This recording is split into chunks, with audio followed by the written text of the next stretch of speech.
Uh, Thank you so much, everybody. Thanks for joining us, and it's a pleasure to have Professor Eric Jones with us.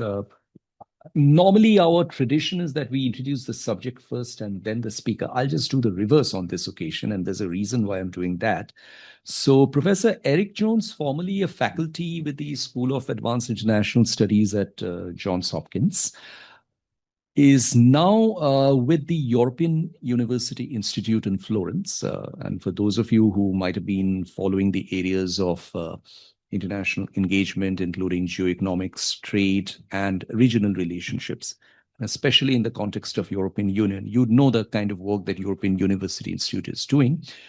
Eric has been a very prolific writer, especially academic writings, but those are reflected in his work on Europe, especially beginning from the Politics of Economic and Monetary Union, which came out in the early part of the century, then the Weary Policeman, American Power in an Age of Austerity, and then the year the European crisis ended.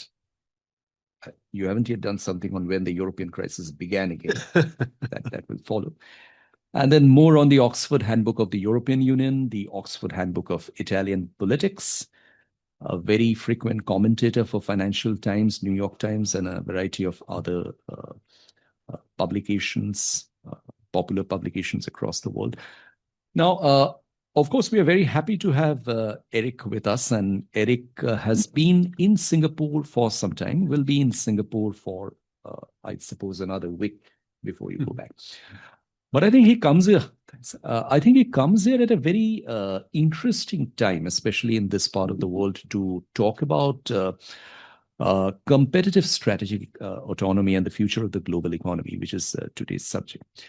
And the reason why I say it's interesting is because that over the last 2 to 2.5 years, especially those of us who look closely at India, South Asia, as well as Southeast Asia, and what's happening in this broader construct of Indo-Pacific and Asia-Pacific, we actually are beginning to get a sense of what is this competitive strategic autonomy all about. And I think Southeast Asia's, my colleagues who are following Southeast Asia closely over here will be able to share with you in their thoughts. There are a number of, I think, thinkings which are being revisited very actively. And those are not just only academic thinkings, but also thinkings with which this part of the world have been familiar for a very long time. Getting used to a particular global order and then adjusting to shifts in that global order, not out of necessarily a voluntary disposition, but primarily as a matter of default choices. And then a certain amount of, I would say, frustration coming out of the roles that are being played by various global actors, especially in the West, if I can put it that way. So that idea, Eric, is being looked at very closely. And I'm sure the people whom you have met in Singapore and who you are going to meet subsequently will also talk more on their impressions of those. But I think what you are going to share with us today, and I must share that I had a sneak preview of the slides that he's going to show. So from that, which are extremely appetizing, but I think what I really want to understand closely from what you share with us is that there's a lot of intermixing of ideas that's happened in today's world. International relations, economics, politics, climate, everything has got together. There are many new or unfamiliar notions with which we are dabbling. Subjects like supply chains, for example, which have now become exceptionally popular, almost part of drawing room conversations, if one can say. And there are other subjects and thoughts which are going to shape, in terms of concepts like, for example, global middle powers. The South-South cooperation is back in a very illustrative way. Relationships like BRICS, coalitions, and those. But all these are probably, if one looks at it from a distance, they are things that have happened too fast and too quickly for many to actually sit up and take note of what exactly they are conveying and what they mean, let's say 10, 15, 20 years down the line, and especially for the relatively smaller economies. We just tend to talk about continents, regions, big economies, but there are many smaller economies in this part of the world, in the neighboring South Asia and elsewhere, who are really sort of, I would say, on one hand, confused, on the other hand, worried, and not really in a position to understand where their stakes are in this whole scheme of things. So that's where this idea of the competitive strategic autonomy, Eric, I think really matters a lot, means a lot. And I will not take more of your time, but it's a pleasure to have you here with us. Welcome to the Institute. And I hand over the presentation to you. We have time for about just a little more than an hour on this. So I leave it to you. We'll Excellent. proceed from wherever you stop. Excellent. Thank you so much, Amitendo, and thank you all for coming. I should say I come from an area studies tradition, so it's a great privilege to be in an Institute for South Asian Studies. I'm a big believer in area studies, a big believer in the idea that you've got to know something about some place if you're going to know anything about any place. And I'm going to approach this from the standpoint that none of us is a disciplinary expert in all disciplines. And so I'll be introducing ideas from a variety of different disciplines, but I'll try to do so in a way that is accessible and easy to follow, because I don't believe that mystification is the way we're going to actually survive the world in which we're living today. I think we have to really focus on what's happening and how it's affecting people. And what I'm going to present is much more of a provocation than a fixed argument. I have an argument, but what I want to expose you to are the background that I come from, that's based on a kind of a great books course in international political economy. So some very basic ideas that we will all have encountered at one point in time or another in our career, and then move from that into an understanding of what's going on right now that's going to be a bit more controversial and a bit more unfamiliar, because we haven't talked about the world that way before. And use that as the basis for framing a research agenda that we have both at the European University Institute, which is an international organization where I work. We have 24 member states. We get our money from international sources, and what I do is very similar, as Amitendo was explaining to me earlier, to what you do. We run a research institute, right? We don't, although the EUI has doctoral researchers, in my part of it, the Robert Schuman Center, we do not. We do not train anyone except for people who come by for executive education on very specific topics related to our research. We spend the rest of the time researching and raising soft money in order to do large-scale multi-annual research projects. So there'll be an implicit plea. If you're interested in collaborating with us, I'll give you many points of entry. Just let me know, and we'll see if we can find ways to work together. I also work with Carnegie Europe, which is part of the Carnegie Endowment for International Peace. And part of this project is going to be developed within the Carnegie Endowment as a way for reinterpreting the world in order to better prepare the next generation of policymakers. All of this is academic work, but all of it is meant to be approachable from the public and private sector, and meant to have an impact on conversations beyond the academy. So the fact that I publish outside of academic journals is not by accident. That's intent. That's an explicit part of my professional mandate, and I'll bring you into that as well.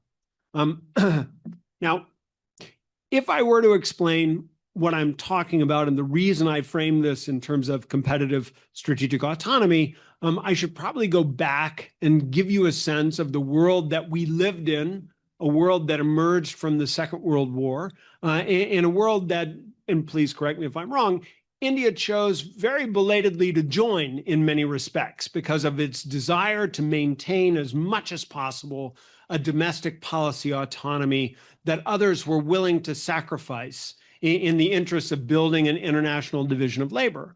And from the US and European perspective, that international division of labor was an essential part of the fight against Soviet communism. And the idea was that we would foster trade as a way of exploiting comparative advantage and spreading wealth.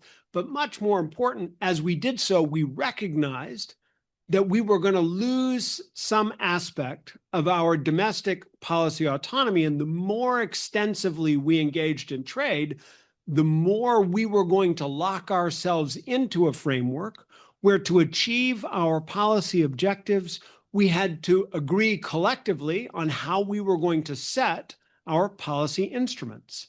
And we talked about that a lot in the United States and in Europe as the economics of interdependence, and trying to understand why we need international summits, international organizations, a whole array of different forums to discuss policy choices in order to make sure that we could take into account the reactions to any policy that we would set by other countries, so that their reactions would not interfere with our attempts to achieve our policy goals.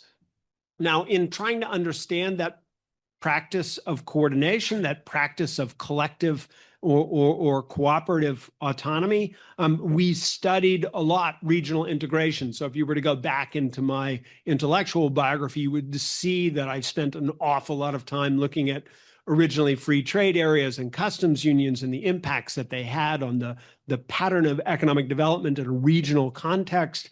Then we spent a lot of time looking at monetary integration, first through fixed but adjustable exchange rate regimes, and then to monetary union. In fact, my first book was about monetary union and the politics that surrounded it for that reason. And as we built these monetary unions, we began to look at how finance operated across national boundaries to transform the policy context. And so we became finance experts, much to our chagrin, just in time for financial crises to unfold, first at the end of the 1990s and then again at the end of the first decade of the century. And so all of this was about trying to understand the loss of autonomy in this more complex division of labor. And with the end of communism, the complex division of labor only became more extensive. And so the model of globalization that we imagined was one where we kept pushing out economic activity, kept trying to foster comparative advantage, but we did so on the basis of a very simple set of principles, which were to liberalize the flow of goods and services and capital and labor from one jurisdiction to the next, on the assumption that if we just applied the right conditions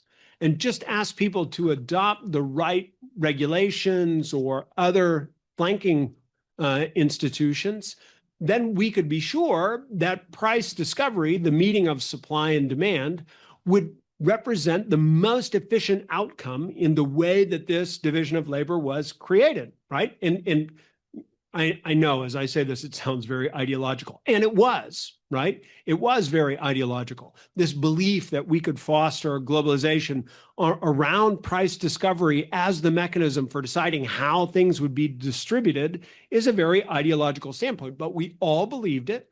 I taught international trade theory, where we all argued that free trade is the elixir that lifts all boats and makes everyone better off. But we always imagined that these conditions would hold, that this comparative advantage would be efficient, and that those efficiency gains would be distributed relatively equitably from one place to the next.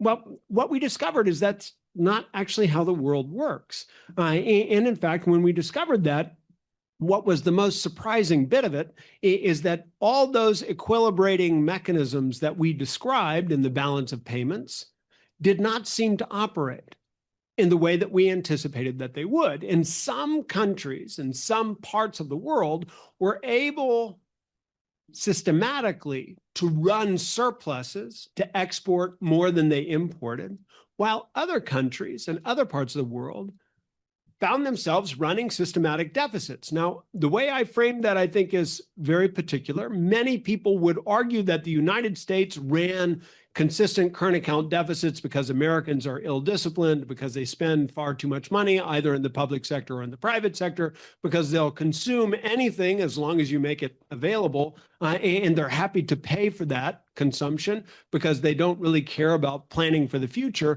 But the reality is that nobody actually has a policy agenda that says, I want to run and celebrate systematic current account deficits over decades. But we can all think about countries that have the opposite agenda. I want to run and celebrate systematic current account surpluses across decades. All you have to do is look at Germany and Japan, and you see that this is their measure of success. And indeed, if you were to go to China, you would see China also measures its success in that way.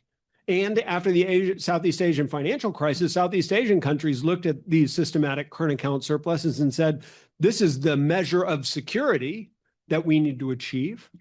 And if you add all of those surpluses together, you would be amazed at how many countries' deficits are required to be accumulated to absorb the exports that are being made. And these macroeconomic imbalances are imbalances. They do create disequilibria. And those disequilibria do cause problems at the end of the day, particularly financial problems. The Southeast Asian financial crisis became a Russian financial crisis, became a Latin American financial crisis because of the unwinding of these macroeconomic imbalances in the first instance. The global financial crisis that erupted in 2007 and 2008 was an expression of that disequilibrium as well. And within Europe, if you were to look inside Europe's economic and monetary union, you would see that the systematic current account surpluses run by Germany and the Northern European countries were systematically offset by deficits in the Southern European countries. And when they tried to unwind that, Europe went through more than a decade of depression as it collapsed the Southern European economies in much the same way that the Southern stops at the end of the 1990s collapsed the economies of Southeast Asia. And within that context, something very strange started to happen, which is the United States, which, as I've already mentioned, ran consecutive deficits, began to look at the instruments of a world economy that the United States and Europe spent an awful lot of time investing in and developing in institutional terms. And the United States said, well, wait a minute, if we created all of these institutions, there must be some way for us to use these institutions to exercise leverage. And they did.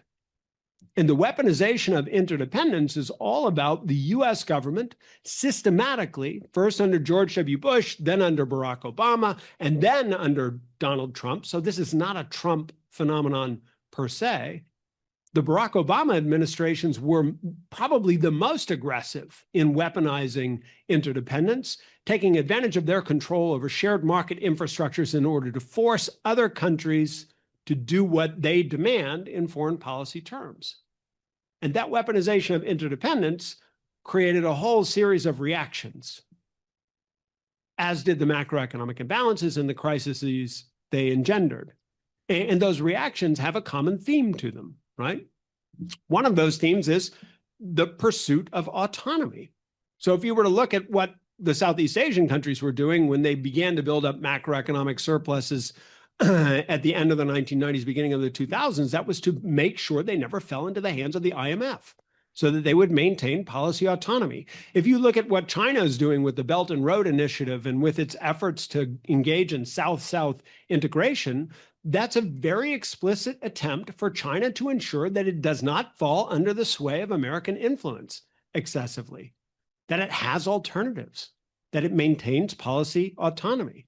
And if you look at what the United States has decided, first in the Obama administration, the second Obama administration, then in Donald Trump's first administration, then in Joe Biden's administration, they've been pursuing policy autonomy as well, turning against the World Trade Organization, turning against free trade more generally, and then looking at a framework for what the Biden administration called a foreign policy for the middle class, where they use the instruments of foreign economic policy in order to achieve domestic political objectives through the Inflation Reduction Act, through the CHIPS Act.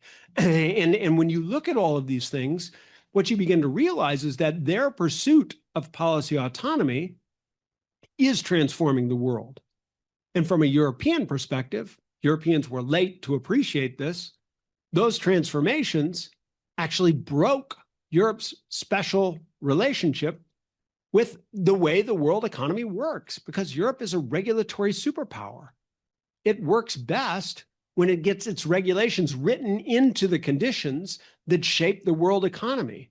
when everybody agrees that the regulatory norms of the European Union are worth abiding by in order to access European markets.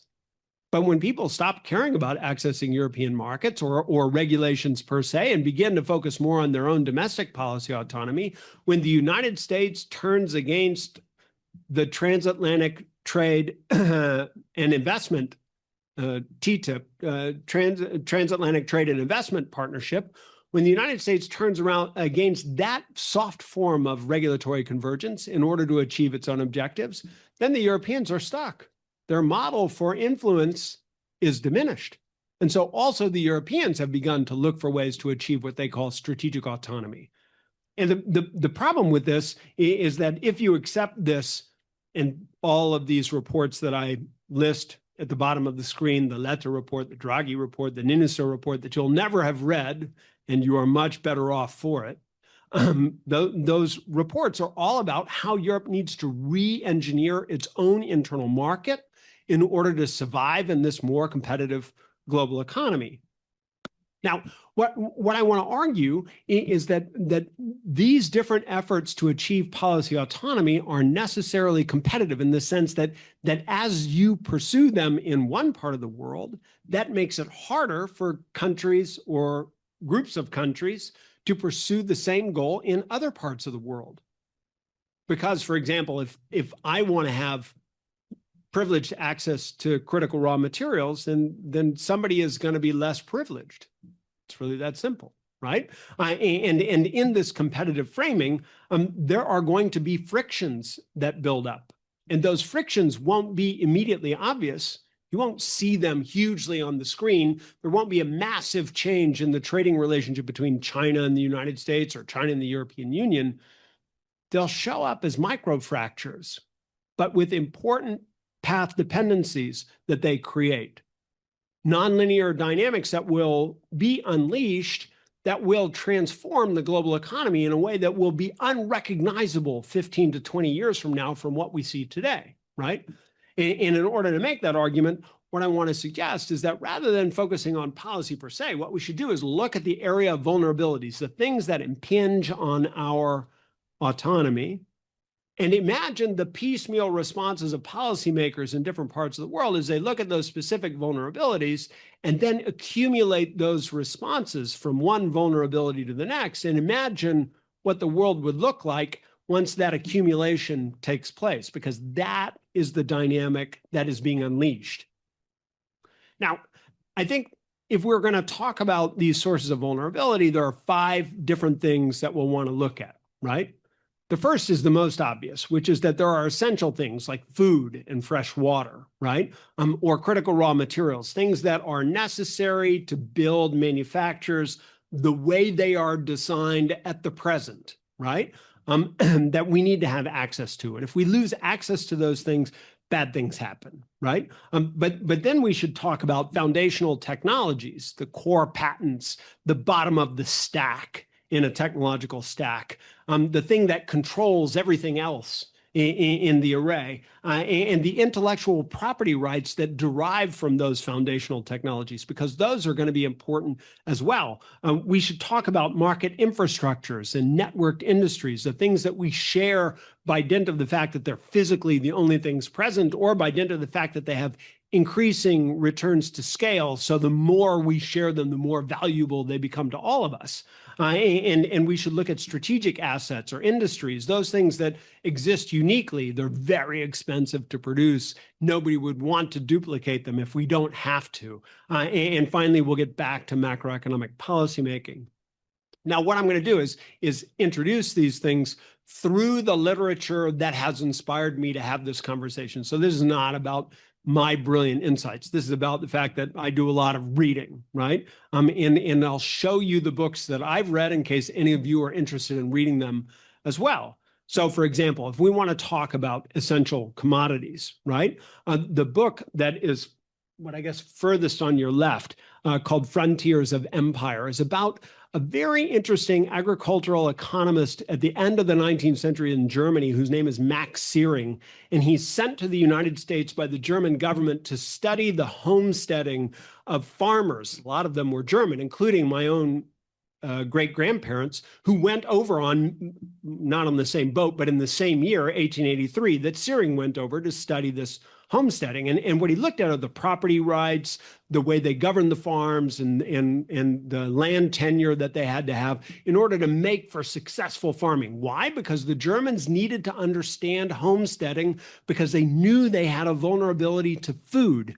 And they wanted to use these insights in order to colonize Central Europe. And this guy, Max Searing, not only was so successful at coming back with insights on how best to set up this homesteading that the Germans began colonizing Central Europe successfully. He was so successful that the Poles, who were competing directly with the Germans, invited him to come and lecture at the University of Warsaw so that they could benefit from the same insights. And Poland and Germany began to compete with one another to colonize Central Europe. Now, the reason that this is important is when the Germans blockaded, or when the British blockaded Germany in 1914, the Germans realized that this food thing was not a nice to have, it was a must have. And it transformed the German polity. And if you want to understand the rise of Nazi Germany, that should be the focus for your attention. Because all of the horrific things that Germany did in Central and Eastern Europe for Lebensraum, or living room, was about getting food security. And Max Searing, who was an opponent of the fascist regime, and a very brave one, nevertheless provided the ideas that the fascist regime was using in order to succeed in this inner colonization. Now, that's one illustration of how this competition unfolds. But if you look at the book Disorder, Helen Thompson has done a brilliant job re-narrating the story that I've just told you about the evolution of the world economy around the competition for hydrocarbons, for oil and gas, and showing how we can tell the story of the 20th century through the competition for oil and gas and the energy economy in ways that not only explain everything I've explained to you, but also help us better to understand the craziness of U.S. foreign policy in the Middle East today. And that understanding is very much worth knowing. And then the third book by Ed Conway, Material World, says, if we're going to talk about this seriously, let's talk about all 6 of the fundamental materials that make up our economy. If you want to understand value chains, you have to go back to the basic materials that you're using in the production process. And Conway says we have to go back and look at silicone and glass, and we have to go back and look at iron. We have to look at hydrocarbons, so oil. We have to look at copper. We have to look at lithium. And as he goes through these different elements and tries to explain how they shape our world today, he also gives us a sense of this material competition. So just an anecdote to amuse you on a hot summer day. At the start of the First World War was unique because it was the first war that took place beyond human sight. They had rifles, they had artillery that could fire bullets or projectiles further than people could see. And so you could only fight in this war if you had sufficient optics to be able to see what you were shooting at. And the British didn't have those. But the British did have rubber, which they got from Malaysia. And the Germans didn't have that. So as the British were fighting with the Germans were trading optics to the British so the British could see who they were shooting at. And the British were giving rubber to the Germans so that they could carry the artillery forward to shoot at the British. Think about that. This is a horrific insight into the way these materials become forms of dependency. Now, these materials are forms of dependency because of the foundational and technologies in which they're embedded, right? And when you think about what we're talking about right now, foundational technologies are essential. When I came here with my Visa and MasterCard, one of the things that struck me is how useless they are in many commercial situations where I would like to be able to make a payment. And there's a reason for that, because that foundational technology is also a source of influence for the United States. And so governments outside the United States are adopting whole new payment processes, whole new foundational technologies, even though Visa and MasterCard would be convenient for everyone to use. because using Visa and MasterCard is not a good idea. The Chinese are expert at that, and they have pushed ahead by moving away from the payment technologies that the United States has created. We could make the same argument in the context of chip wars, this idea that the United States dominates the chip industry because it dominates one particular part of it, which is the architecture of the chip itself. It doesn't manufacture the chips, it designs them, which gives it control over ASML, which produces the machines that etches the design into the silicon wafer, right? So if you control the foundational technology and the intellectual property rights, that gives you control over the entire stack. And that's why China is so busy right now trying to architecture its own chips in order to get away from this dependence on the United States, and why the Europeans are looking at the United States and wondering, how do we survive if the United States continues to dominate in this particular stack? The book by Agathe Desmarais called Backfire is a brilliant study in this use of intellectual property rights at the heart of the sanctions regime. And her argument is that by doing that, the United States is all but ensuring the rest of the world will be investing in ways to escape American intellectual property. But if they do, think about what that means in terms of material use and what that means in terms of supply chains. I'll give you an illustration. The United States right now has a hard time getting a hold of sufficient lithium. So does the European Union. But we all know we need lithium for batteries, or do we? What if we make the batteries out of sodium ions instead? Sodium ion batteries are heavier than lithium ion batteries, right? But that doesn't matter if what you're trying to do is store electricity in your house because the sun only shines part of the day. The thing that you should know, though, is that the supply chain for a sodium ion battery is completely different from the supply chain for a lithium ion battery. So if the Europeans move to sodium ion batteries, will they still be participating in lithium ion battery supply chains? If they substitute away from the material, they substitute away from the intellectual property. This is where we get to market infrastructures. Now, the first book, How the World Ran Out of Everything, is a fascinating book by Peter Goodman, because what Peter Goodman says is everything we thought about globalization was wrong. We thought price discovery was setting the distribution of economic activity, but what we forgot is that everything that's produced somewhere has to be put into a box, which goes onto a train, which sits in a warehouse and gets put on another box on a truck and gets loaded into a ship, and then sent by ship to another place where it needs to be offloaded from the ship. And as we keep talking about these intermodal containerized shipping routines, what you should know is there's a lot of intellectual property that's wrapped around how you onload and offload the boxes, how you keep track of the boxes wherever they are. And that intellectual property means that the shipping companies and the ports become ever more closely interconnected. They become a monopoly. You can't trade unless you can get your stuff in a box on a truck over to a ship. Why do you think Walmart does so well in the United States and smaller retailers do not? The shipping companies and the ports give Walmart a much better price per unit than anybody else gets. So Walmart has a competitive advantage in the US context. And if you want to understand the deindustrialization of America, don't think about jobs being exported abroad because firms evilly wanted to do that. Think about the fact that Walmart actually gets a price discount if it buys the goods from abroad over what it would pay for the same shipping within the United States. A discount big enough to compensate for the difference.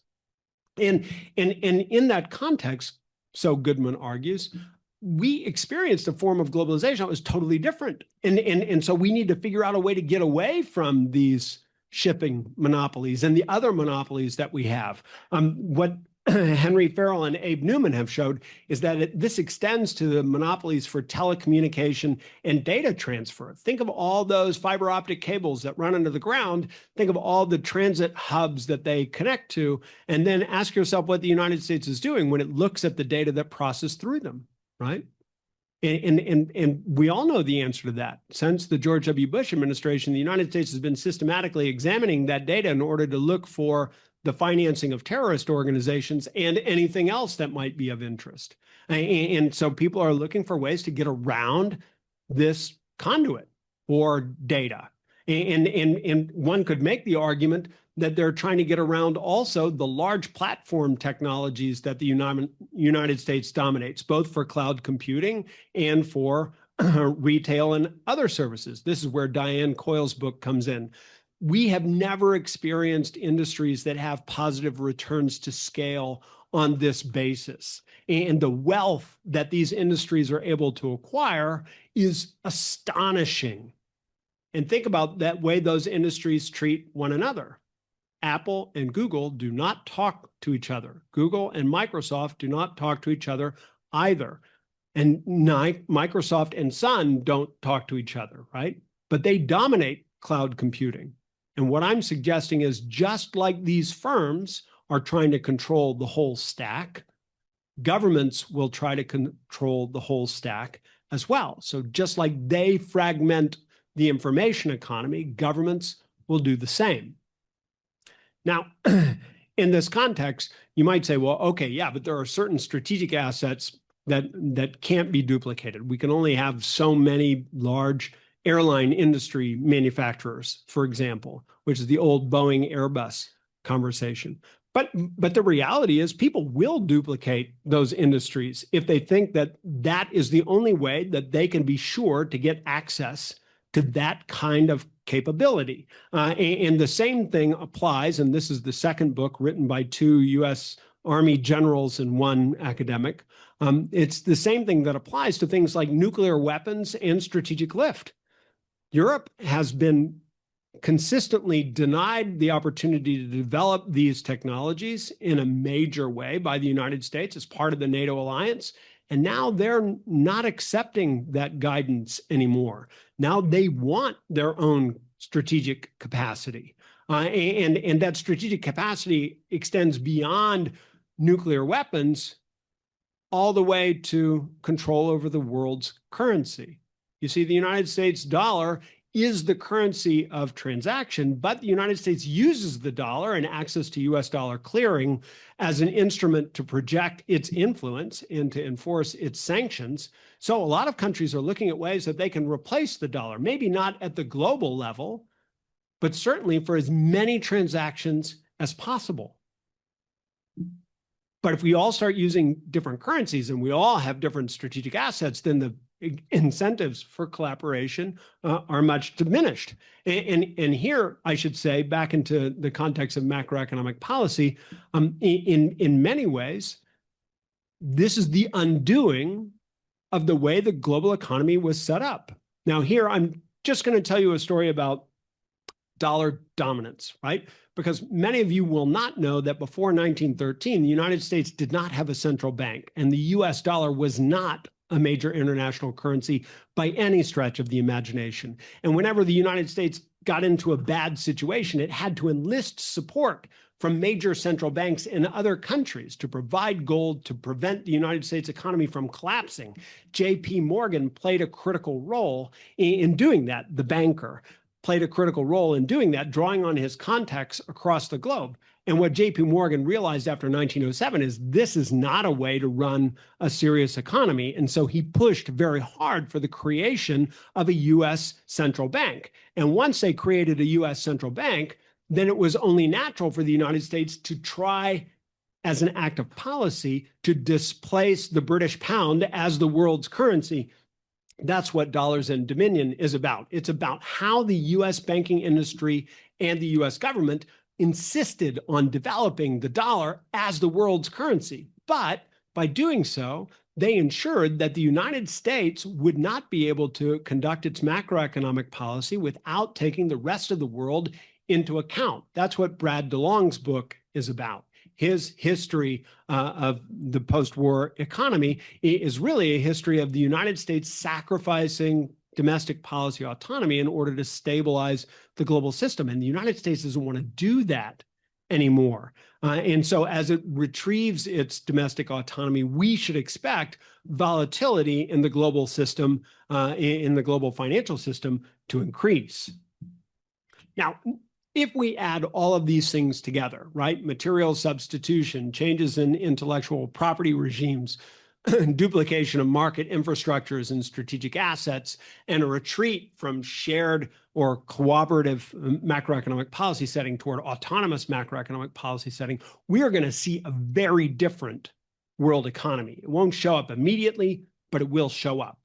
And so what we're going to do at the EUI is look at this in a piecemeal way, not because we're siloed, but because if you break down all the silos all at the same time, you find the problems become inextricably intertwined and therefore intractable in many ways. So we're going to be looking at the evolution of the global economy, particularly at the interface between trade policy and industrial policy. We have a new position that we're about to announce. If anyone's interested, please feel free to apply. We've got a whole center that's focused on the digital piece of this, both in terms of regulation and in terms of the development of digital industries. We've got a different unit that focuses on energy markets and climate action and critical raw materials, and increasingly on outer space, because that's where our agenda is moving. And we've got labs that focus on macroeconomic governance and on quote unquote geofinance to try to understand, if we don't replace the dollar, then what, right? What happens?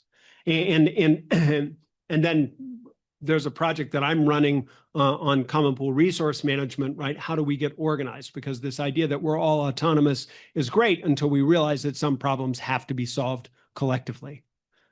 At the Carnegie Endowment for International Peace, we're going to focus much more on global value chains, on raw materials, and on intellectual property rights. My colleagues Milo McBride and Sinan Ulgen are going to be leading that piece of the endeavor. And we're going to focus separately on the way strategy, strategy and technology interact. And that's Raluca Cernatoni and Richard Youngs, but also Stephen Feldstein. All of this is to say, we're not going to do this by ourselves. That's not going to happen. And much more important, there are too many pieces of the story, and I've been talking for a long time, I realize, that won't make sense without your help, right? So I need to know, does this story make any sense in the context of what you know about what's going on in Singapore or the middle powers of Southeast Asia? Where does India fit into this story? India always prized its own policy autonomy. Is that likely to remain the case? Will India try to build a sphere of like-minded countries to support that endeavor? In both of those cases, what should I be reading and who should I be talking to? Because there's clearly an awful lot that I don't know. And then finally, I have to throw this out just in a self-interested way. I've talked a lot about Europe, and I've showed you pictures of Europeans from hundreds of years ago, right? How many people in this part of the world actually care about Europe, right? Or think about Europe, like, ever? And when I say that, I'm not just trying to be, I mean, it's a very pleasant place to go on a holiday, but is it on a par with China and the United States, or are China, the United States, and perhaps India the future pillars of the world economy, where Europe is just a nice vacation place, right? That's it, though. Thanks. Sorry for going on so long. No, thank you. And it's a very pleasant thought that you have left us with, Eric, which I'm sure we will munch on, and we will come back with a number of reflections. But first, thank you so much. I mean, that's not just an invigorating talk. It's also a very different kind of talk compared with the usual patterned lectures that we get to have in most occasions. And I must thank you for sharing with us your plans and ideas. And I'm sure many of my colleagues will be interested in taking up the prospects with you insofar as more long-term engagements are concerned in the area of research. So maybe it will be a good point to sort of come back to Eric with some thoughts and reflections that we have at this stage. So please feel free. And that's my friend and colleague, Dr. Ronojoy Sen, another senior research fellow out here. Ronojoy? You talked about very briefly in the beginning on ideology and sort of intellectual frameworks. Of course, we all know, how the Cold War was intensely ideological. Do you find any sort of overarching sort of ideology or intellectual sort of frameworks in the way, I know you mentioned a lot of interesting books in the way the world is moving. We've, of course, had instances of, Daniel Bell's in the 1960s, right? End of ideology. Then, of course, we had Francis Fukuyama, who might even have been a colleague of yours, perhaps, end of history. So where do we kind of stand on that front in terms of intellectual frames ideology? And the second, the question that you raised on, where does India sort of stand? And, Sandeep, my colleague Sandeep Bhadwaj might step in there because he was chairing a session. We were at a conference in Colombo recently, the ISA's Asia section out, and where there was talk about, what does strategic autonomy really mean? Is it sort of a trap? Is it sort of a viable policy? So, that's what India publicly says, but, what that means, is something that others might talk about, or if you have any thoughts on that. Very good. So questions one by one, or you want to gather them? I'm happy since I talked an awful lot, but I am actually here to listen. So since I'm here to listen, I'd love to hear as many questions as possible. So three as this thoughtful things. Thank you, Professor Jones. First of all, it was a great seminar. I really enjoyed it. I'm not an economist, so I'm sorry if I did not understand a couple of points that you made there. But just something that you said about how the companies are fragmenting the market and the nations are also likely to do that. I just wanted to understand how this fragmentation that you're talking about would work, because I understand that the corporations work on profit and incentive, and the governments, I don't believe, can function in the same way. And I know that these mega corporations, they do not speak to each other, as you mentioned in your statement, but I don't think that the countries can sort of process in the same way as these corporations do. They cannot function without talking to each other. So just wanted to understand your view of how you analyze that fragmentation and drew that conclusion. Thank you. Well, first, thank you for a very kind of comprehensive presentation of a lot of topics and kind of putting them all in a framework that's very fascinating. I think that, this is, of course, done a little bit from US and EU perspective. And I can feel very much the influence of the Draghi report.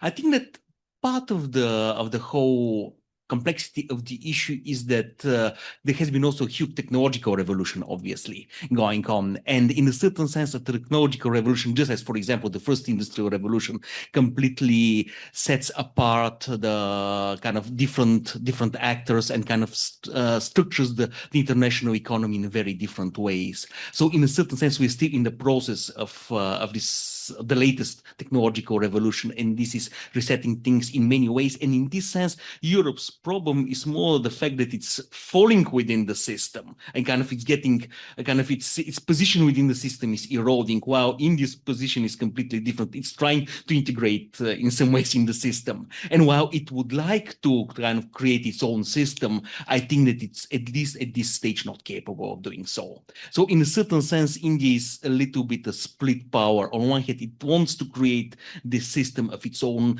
but it doesn't have the technological capabilities at this point to do so, and it has to kind of make compromises by balancing between different sources of technology to do so. But this is really not easy, and it's increasingly reliant on the US kind of side for all this. But the problem is that there are natural limitations to this because the US itself has changed, because its own position within the system has very much shifted compared to, let's say, 25 years ago. In a certain sense, the very fact, as you noted, that the US has been willing to kind of, in some ways, abandon the system that it itself created after the Second World War means that the system also doesn't work for itself. So in a certain sense, this is kind of just a process of the emergence of some type of economic multipolarity, but it's not a stable multipolarity because it is we are still in a very disruptive period.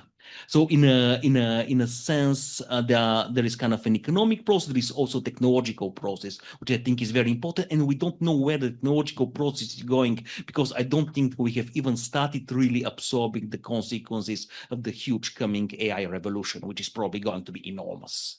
Probably larger than the Industrial Revolution. And as you know, the Industrial Revolution completely reshaped the world.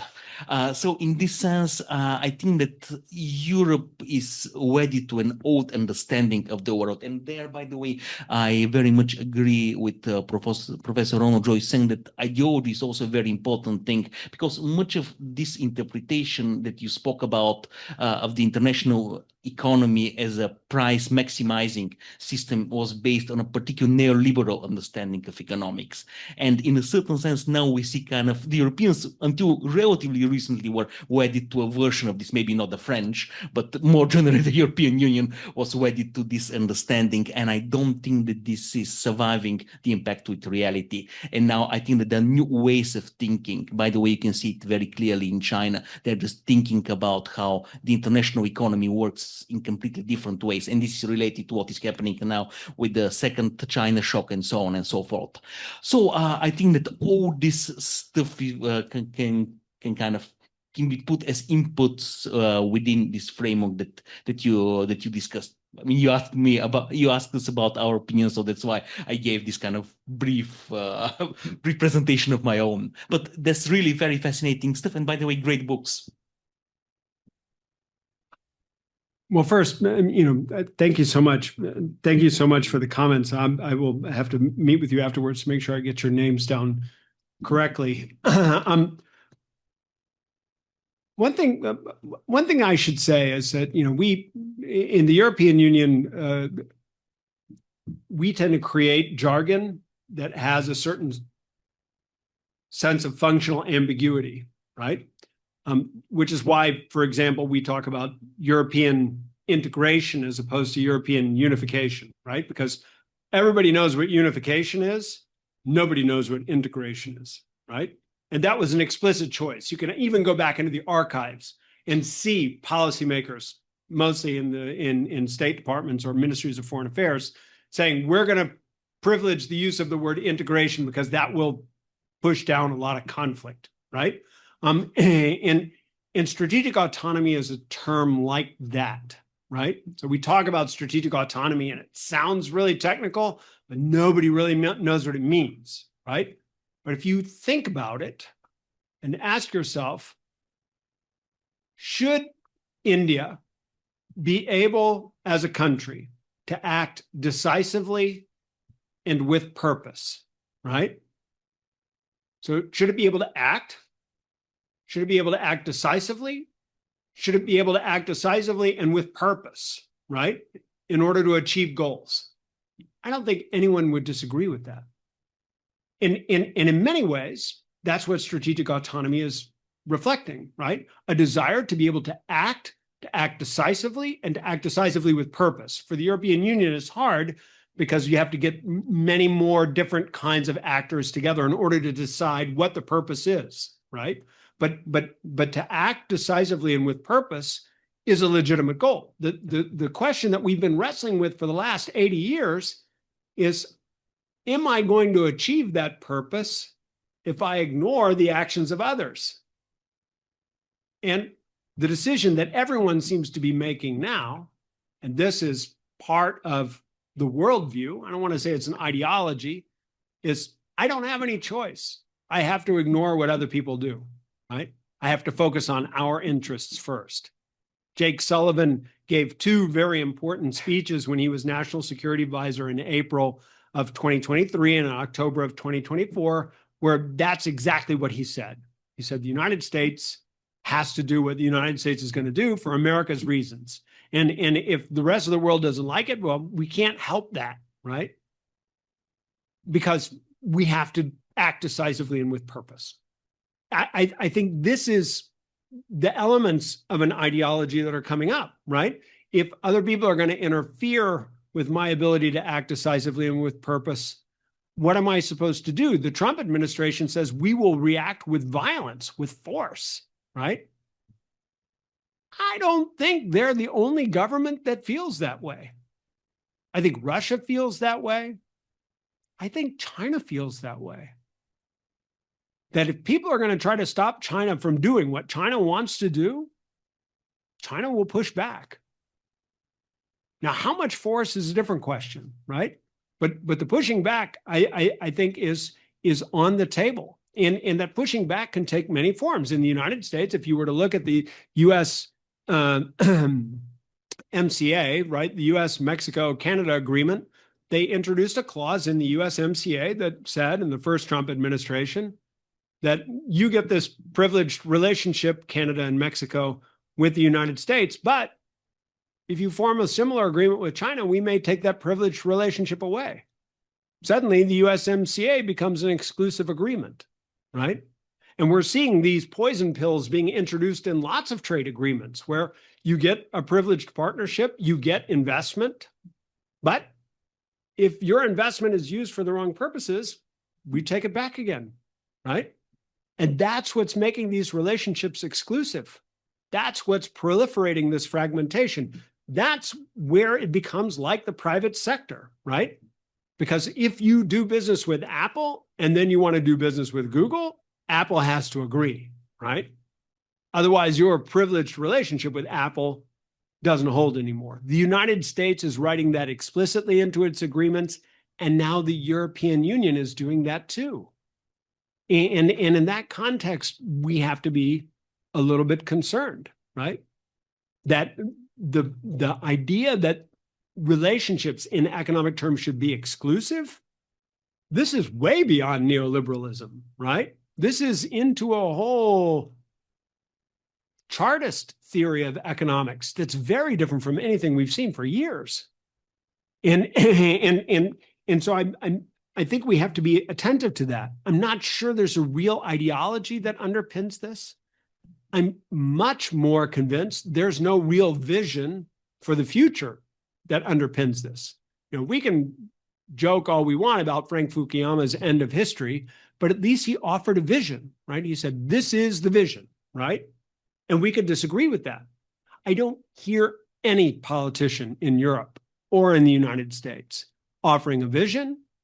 And I suspect politicians in other parts of the world, India, China, Russia, are offering visions that are not compatible with the kind of world economy that we've seen. And to the extent to which those visions come to predominate, I think there are going to be huge questions that we're going to need to address. And learning more about their visions is a big part of our research endeavor, right? But let's get back to Ivan's point about the technological revolution, right? Because I think this is important. We are on the cusp of a change in technology that is almost as important as the creation of the keyboard, right? You guys don't realize this, but from movable type to the keyboard, that was a huge revolution. Once we introduced keyboards, we could digitize informations with our digits, right? And this is important. The keyboard was a huge revolution. It transformed the way universities work. My professor used to write everything by hand, and I would type it, right? He could type, I learned much later in life, but he just didn't like to do that because that's not the way he thought, right? Now we're going through a similar revolution with the introduction of machine learning, right?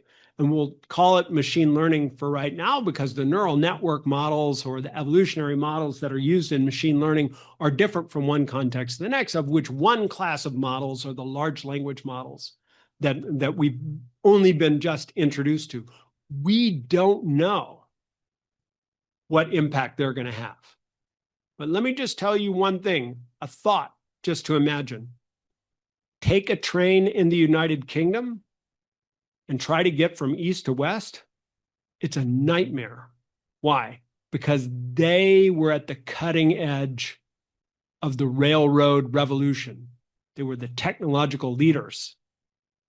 They had all the best train technology, and the country is scarred with the best train technology from the end of the 19th century still today. Different gauges of track, different widths of train. It's absurd. right? So it could be that all this money that's being invested in frontier large language models is being wasted. Alexander Gerschenkron talked a lot about how Germany benefited from the money Britain wasted in the Industrial Revolution, right?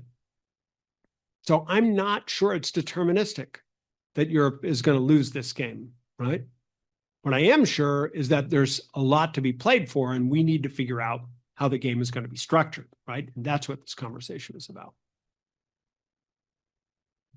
So, thank you very much. It's a very interesting project, and I think a very important project. This is perhaps one of the most important questions facing our world. So thank you for doing the project.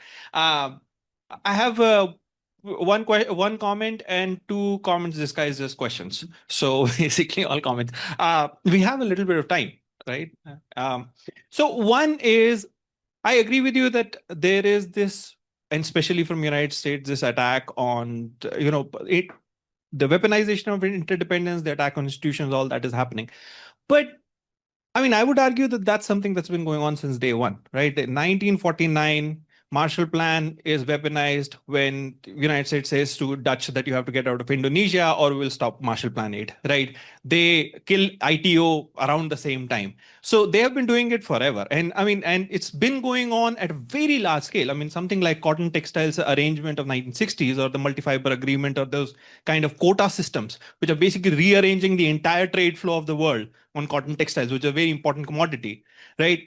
That's something that they've been doing forever. So I think in 1980s, 30% of all imports that were coming into the United States were either under voluntary export restriction of some sort, or they had some sort of tariff or something or the other that was being put on them, right? So there's something that I feel is not as novel as it is made out to be, right? This idea of that there was a era when there was a utopian pursuit of free trade and which kind of is going away. I'm not sure that that is the case. The other is that if we put away the case of China, which is a unique case because not only because China in itself is very powerful and is trying to do a lot of things, but also because United States is actively trying to isolate it from a lot of things, right? Like it's basically cutting off China from a lot of international trade and normal commerce of all kinds, it is trying to.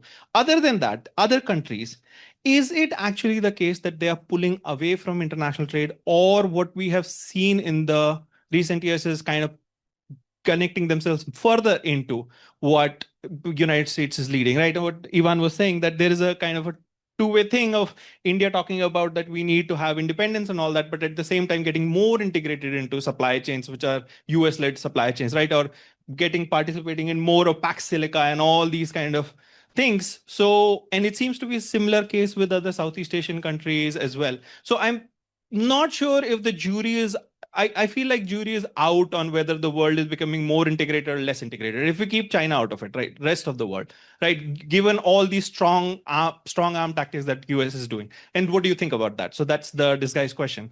And the other last one is, we are talking about all these, especially because we are talking about European Union, we are talking about all these as independent kind of equivalent entities, European Union, China, India, United States. But one of the ways I feel like in our part of the world, some of the people see it is that there is other countries and then there is US, EU, which is kind of the West, which while they have a lot of internal differences, but when push comes to shove, kind of fall in line together. And so if we see the origins of internet, right, there was a lot of debate within US and EU about what should be the shape of the internet and a lot of competition. But now we see that they kind of agree on most of the issues, that they are us against the rest of the world kind of thing. So is it thinking about these as multiple, multipolar world, or kind of a world in which EU and US are kind of together, and or once eventually they will fall in line together and the rest of the world has to kind of watch out for themselves, right? How do we think about that? Thanks. Any further questions, thoughts? Yes, Divya, please. Thank you, Professor. It's a very, as everybody has said, it was a very different kind of a talk, and all the best for the project. It's very, very interesting. Just a thought that I thought I would just inject in here is that you have said that you have observed it in 5 layers and that has led to a single goal of policy autonomy. How would the picture differ if you were to also combine it with how each layers or each eras, the focus was also combined with the factors of production for each of these eras? So for instance, capital was the focus at certain point in time. Then you have these colonies and colonization, land became the focus for all the industrialization was a part of the narration. And then probably the last era, you could give it to firms and organizations. So in the current era, how would this story change? Or the question of what is strategic autonomy and what it means to the future of global economy, how would it change if you were to bring in the factors of production? And here I explicitly or implicitly mean is the labor crunch. And how, if you combine it to the questions that you have, what sort of answers will it give? That is just a thought that I thought I'll leave you with.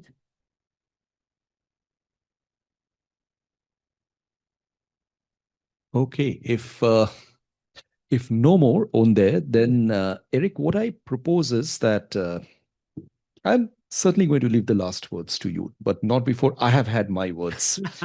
So just to complete this second bunch of 3, I'll bring in 3 thoughts over there. You don't necessarily have to respond to this, but this is totally focused on the your turn part of the presentation. And again, I thank you for an extremely enlightening and very thought-provoking conversation. The first point about competitive strategic economy, and you have looked at the evolution of the international order. We have all followed how economic globalization attempted to get institutionalized as it moved forward.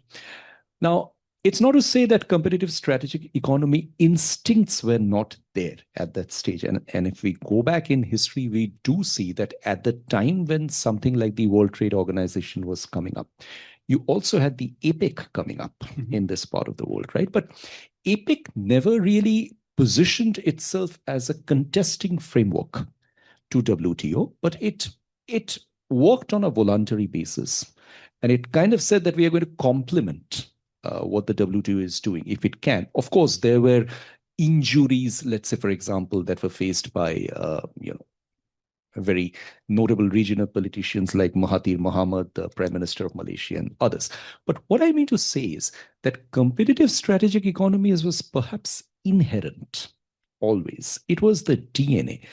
But there was an implicit recognition of the fact that those tendencies need to be suppressed in order to allow for economic globalization to proceed forward. And there has to be some sort of an institutional compromise that you must accept, whether it be through the WTO, through the WIPO, or through any other format, for that understanding to proceed. What I think has happened now is that competitive strategic autonomy has actually become the norm. It's no more an exception. It's the norm. It's actually the equilibrium that the different actors will prefer. That you want to be strategically autonomous. You don't want to deviate from the idea that there should be a compromise on this idea of strategic economy, and there could be an inherent competition in that. So we should come back from there. I think that is one thought that I wanted to leave with. I wanted to touch upon the question of Europe that you mentioned. And it's very interesting that you mentioned that Europe is the regulatory superpower, which indeed it is. The problem here, Eric, what I see is that, again, if you look at it from whether this part of the world or any other part of the world, regulations are great, but there is an incentive in not regulating also. I think that's something which we need to appreciate. And this is not something which is limited just to big powers, for example. If you as a reasonable actor in the world stage feel yourself confined to the role of a global rule taker, you actually would want a regulatory vacuum to persist for as long as possible. If it be the area of AI, if it be the area of anything else. I mean, let's say, for example, if you again look at a country like Indonesia, if you look at a country like Brazil, who have consistently struggled to enlarge in their rule-setting role, but have not been able to do so. Perhaps for them, there's bigger incentive in not agreeing to be a part of the global rulemaking process. And that's precisely where perhaps they run into conflict with the European understanding of regulations, because while that is very virtuous, that's backed by a normative understanding, which in the rest of the sense is not visible at all. And the third and final point, Eric, in this vulnerabilities that you listed, which are all, I think, very relevant and very important. There's one thing which I think is missing, and that's people. For example, let me connect this to the idea of India. What about India, you suggest? Now, if we look at India and the claim that India can stake to, let's say, global leadership or close to global leadership at some stage, what is the resource that it has, which it can probably weaponize to some extent or use it in a manner to its advantage? It doesn't have anything except the people. And when I talk about people, I'm not talking about numbers. I'm talking about the quality of people. But is there any regulation or any framework anywhere in the scheme of things in the world, regionally, sub-regionally, which is actually talking about the centrality of people? Or, the insecurities that they might have? Because today what we understand is, I'm glad that you brought out that very impressive literature on economic interdependencies. Today, we feel that interdependencies are actually creating the insecurities, right? I mean, that's the whole logic of economic insecurity, Michael Wiggle and others that they're contesting on. So if that is the story, then what are we left with insofar as understanding it? It's by default competitive strategic autonomy. Yeah. So I'll stop there. I'm not pressurizing you or expecting you to address and respond to all the thoughts that you have shared, but it's just, I think we picked up your offer that you wanted to listen. We are giving you more than an earful and happy to have whatever thoughts you want to share on this. Thank you. I mean, look, this is extremely, extremely useful, right? I was at a global think tank directors meeting, and there were all these think tank directors from Europe and the United States going, panel after panel, the end of the international system. And then there was a panel of think tank directors from outside Europe and the United States, and they were like, whose system was that, right? Now, why do we care? That's just not like a big deal. The fact of the matter is, it was always biased against this system. You pretend that there was no weaponization, and of course, this is exactly the kind of feedback that we need to get, right? I mean, I read Prebish and I worked a lot on Gunnar Myrdal and trying to understand, and I'm aware of these things, but it's not emotional for us in Europe and the United States in the way that it should be, right? That the system was always being weaponized. And I think you're absolutely right about that. Weaponized and created to provide structural privilege, right? Structural privilege in terms of countries, structural privilege in terms of inputs into production, right? So we can definitely see that. And we have to figure out a way to bring those elements into the conversation, right? And the difficulty is imagining a constitutional moment that's more inclusive, right? More balanced. And I say that as a difficulty because I'm also looking at the collapse of political institutions in the domestic context. Right now, the United States constitutional arrangement is being destroyed from within, right? And the problem is okay, let's say we want to have a new founding moment. Can we do that with every voice involved? And do we expect that to be successful? And it's very alarming because it's easier to dismantle institutions than it is to create them. And so I take the point you're making, and I think you're absolutely right. I would only say the Europeans are more disenchanted with the United States now than I have ever seen. And so the likelihood that they're going to fall into line is diminishing if it's not gone completely. And so the bulwark supporting that system as unjust as it may have been, is collapsing. And so then we have to ask what system is going to replace it. And I'm not sure I know the answer to that. And that's where I'm trying to go. I think the factors of production into the mix is important, because we keep telling stories about international relations where the agency resides in the nation state. But that's not true. There's so much more agency in individuals and firms and non-governmental organizations than there has ever been. The state can exercise control over those other forms of agency to a greater or lesser extent.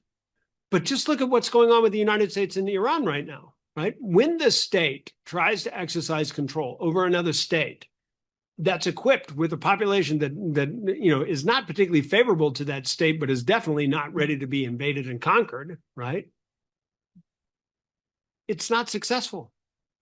And look at the expense of American power in a conflict with a country of 90 million people, right? And you realize this is not what we were expecting. We were not expecting Ukraine to hold out against Russia for so long as it has. We were not expecting Iran to hold out against the United States for so long as it has. Why were we not expecting that? This is, I think, the real question. Why did we not imbue enough agency at those other levels of aggregation, individual, firm, civil society, below the state, right? Because we know in our own societies that if we were invaded, everybody would be part of the mix, right? And we would fight back. We would not surrender easily. So why do we expect everybody else to do so? I think this is an important point of vital insight. And we have to build that into our theory of international relations as well, right? And we're not good at doing that. We've never been good at doing that, right? And the models that we have are too parsimonious to be useful in this context, particularly given the information and technological revolution that we've experienced. Having said that, I love the comments that you make, right? In the sense that, what we're faced with is a problem of adverse incentives. Competitive strategic autonomy is just a problem of adverse incentives. You create a meadow, you allow farmers to bring their cows on, as many cows as they want. Their incentive is to bring as many cows as they can. And then you get so many cows, the meadow is depleted, then everybody's cows die, right? Adverse incentives. You need farmers to cooperate with one another to share the meadow, okay? This book that we've written, From Club to Commons, says, if we take this Nobel Prize winning insight from Elinor Ostrom and lift it to the level of international relations, can we imagine international organizations playing that role? So rather than seeing international organizations as supranational entities, full stop, what if they're just self-governance arrangements? Some of them are going to be looser, like APEC, or if you were to go down and look at Mercosur, it's a looser arrangement. It doesn't pretend to be supranational, but it still brings countries together to help them mitigate adverse incentives so that they can collectively achieve things they could not achieve without that coordination taking place. And our argument is, if we allow international organizations to play that role, we also have to allow agency to exist at other levels of aggregation. And this is the part that when Robert Cohen and Elinor Ostrom got together to try to extend her model for solving the tragedy of the commons to the international relations literature, this is what they did not do. They did not allow for agency to extend to individuals and firms. But when you allow that, then you can suddenly see that a lot of the problems that we face are common pool resource management problems, because individuals and firms are the appropriators. Governments are just coordination mechanisms to get the appropriators to minimize their adverse incentives. We've reinterpreted the European Union in that way, but I think all forms of international organization are about that, getting governments to work with their respective individuals and firms in whatever way they can legitimate to mitigate adverse incentives so that they can solve problems that exist across national boundaries. And this, we hope, will transform the way we think about international relations, particularly as it applies to intergovernmental organizations, because it gives us greater hope. We don't need a world government to have effective climate action. We just need as much coordination as we can manage to mitigate the adverse incentives that we all face, all the way down to the individual level, in abusing the environment to our own advantage. And if we can do that, then we can reimagine an international system that is more inclusive, that allows for more different kinds of affiliation or integration, and that helps us to solve these problems. That's the part of the research agenda I did not explain because it's a little bit too complicated in this kind of telegraphic presentation. But I think it's where it takes us, because if the world fragments the way I imagine it to be doing, our opportunities for the kind of tight institution formation that we had at the end of the Second World War are unlikely to repeat themselves. But we can't avoid working with one another if we're going to solve the biggest problems that we face, climate action being top of the list, but migration and all the things that flow from failed climate action being very close. So I hope that addresses your concerns. I'm so grateful for this conversation. This has been very helpful for me in thinking of ways to push forward the agenda. Thank you. Thank you so much, Eric. And we really appreciate the time that you spent with us. Thank you so much for sharing these insights. I'm sure we will be in touch with you in more ways than one. And have a great trip in Singapore. Stay in touch, and let's all give a big hand to Eric. Well, thank you so much. Thank you. And thank you, guys. Thank you.